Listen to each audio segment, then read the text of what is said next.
ହୀରାର କୁଦ ହୀରାକୁଦ ଦିଗନ୍ତ ବିସ୍ତାରୀ ଜଳଭଣ୍ଡାର ଆରମ୍ଭ ଅଛି ଅଥଚ ଶେଷ ଦେଖି ହେଉନାହିଁ।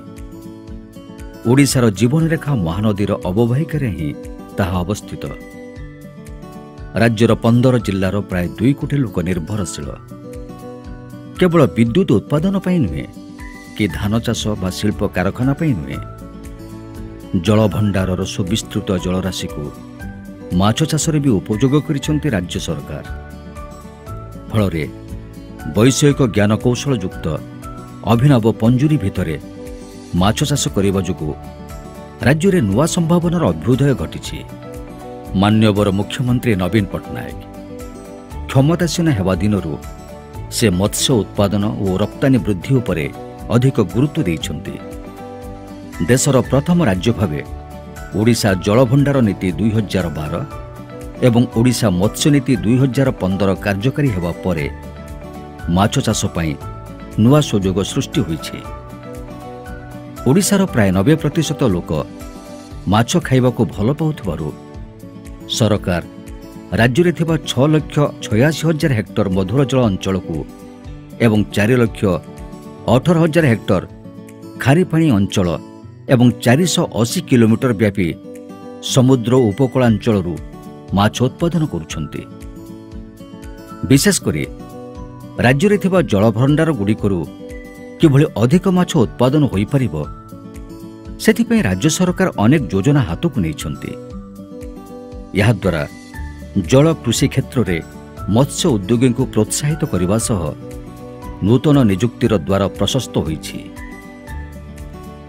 ମୁଖ୍ୟମନ୍ତ୍ରୀ କୃଷି ଉଦ୍ୟୋଗ ଯୋଜନାରେ ଜଣେ ହିତାଧିକାରୀ ଭିତ୍ତିଭୂମି ପ୍ରକଳ୍ପ ମୂଲ୍ୟ ଉପରେ 40ରୁ 50% ରିହାତି ଏବଂ ସର୍ବାଧିକ 50 ଲକ୍ଷ ଟଙ୍କାର ରିହାତି ପାଇପାରୁଛନ୍ତି। କୃଷି ଓ ଆନୁଷଙ୍ଗିକ ସ୍ନାତକଧାରୀ ତଥା ଅନୁସୂଚିତ ଜାତି ଜନଜାତି ଓ ମହିଳାଙ୍କୁ 60% ରିହାତି ପ୍ରଦାନର ବ୍ୟବସ୍ଥା ରହିଛି।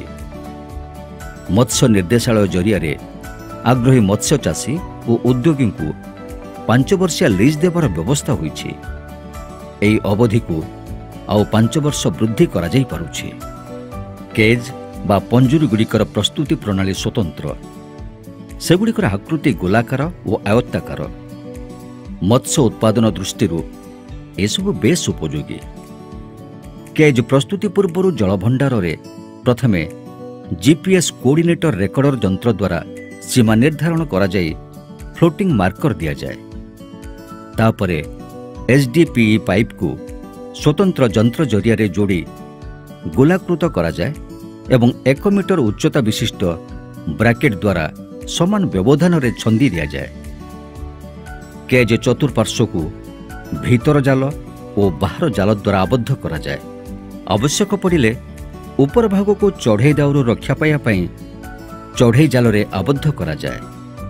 ତେବେ କେଜ୍ ମଝିରେ ଫିଡ୍ ହଟ୍ ବା ଖାଦ୍ୟଘର ରହିଥାଏ।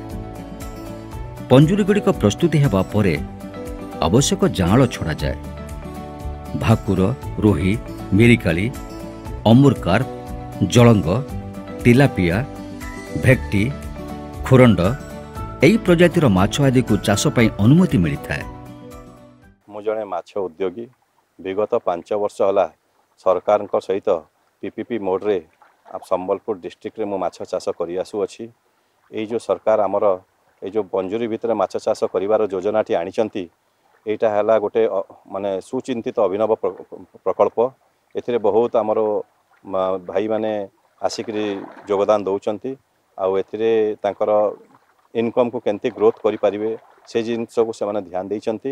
ୱାର୍ଲଡ ଫିସ୍ର ଅଧିକାରୀଙ୍କର ବୈଷୟିକ ସହଯୋଗରେ ଜଳର ଗୁଣବତ୍ତା ପରୀକ୍ଷା, ପଞ୍ଜୁରୀ ପରିଚାଳନା ଓ ମାଛର ସ୍ୱାସ୍ଥ୍ୟ ପରୀକ୍ଷା ନିୟମିତ ଭାବେ କରାଯାଏ।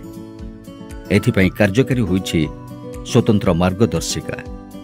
କେଜ୍ ବା ପଞ୍ଜୁରୀ ଭିତରେ ମାଛ ଚାଷ ପଦ୍ଧତିକୁ ରାଜ୍ୟ ମତ୍ସ୍ୟ ଓ ପ୍ରାଣୀ ସମ୍ପଦ ବିକାଶ ବିଭାଗ କାର୍ଯ୍ୟକାରୀ କଲା ପରେ ରାଜ୍ୟରେ ତାହା ଆନ୍ଦୋଳନରେ ପରିଣତ ହୋଇଛି।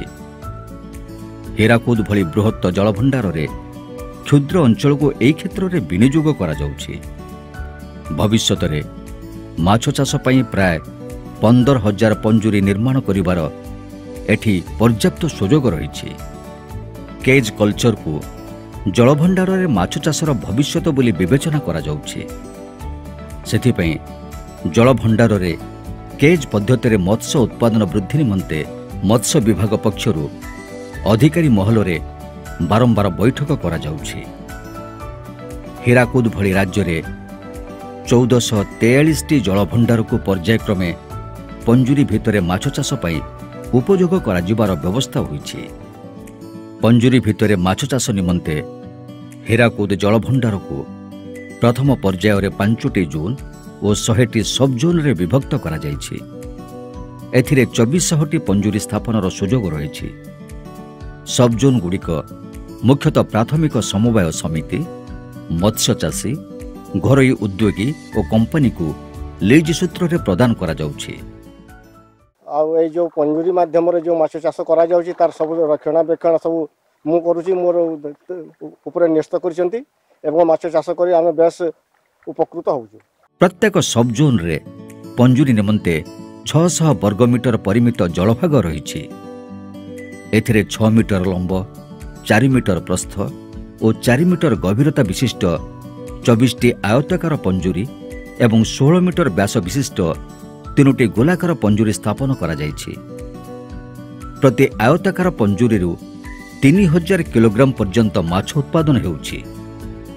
हेले गोलाकार पंजुरी प्राय 30,000 किलोग्राम माछ उत्पादन होई पारुछि। फलरे निर्भरशील मत्स्यचाषी लाभवान हो पारुछन्ति।